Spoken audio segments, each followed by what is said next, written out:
One of the things that became quite apparent in the aftermath of closing down in spring 2020 is that when we think about equity, one thing we have to think about is access to bandwidth.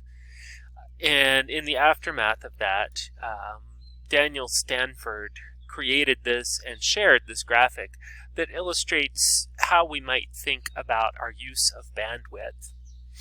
You can see on one axis we have high bandwidth and low bandwidth, and on the other we have low immediacy and high immediacy. The bandwidth piece, I think, is pretty clear.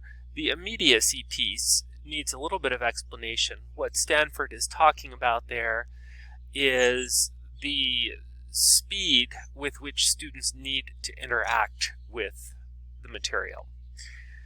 So in the bottom left corner in the green zone, we have activities that are low bandwidth and low immediacy.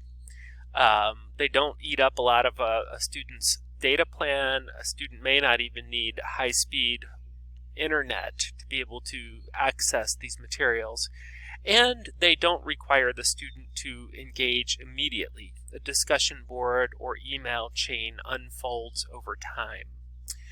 As we move around into the blue quadrant, we see low bandwidth but high immediacy types of activities.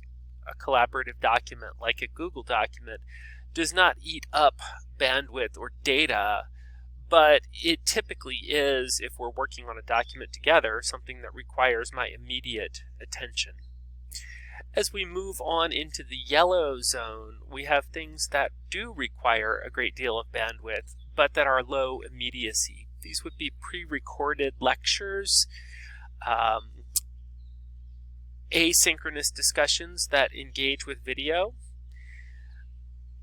The reason that they are low immediacy, of course, is that a student can access them at his or her own pace. So if a student does not have high-speed internet at home, it may be possible to travel somewhere to access these kinds of materials.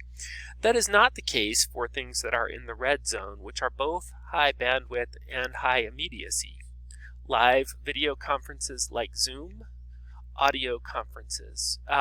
These are activities that require a student to have a high-speed internet connection and that require the student's immediate presence.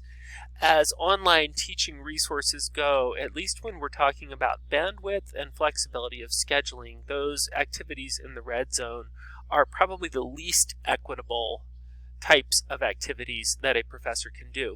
That's not to say don't do them. It's to say think very carefully before you do, and work with students who may not have the resources to be able to participate in those to work out other lower bandwidth and lower immediacy alternatives. I hope that this grid is helpful for you as you think about access and equity for students in the COVID-19 environment.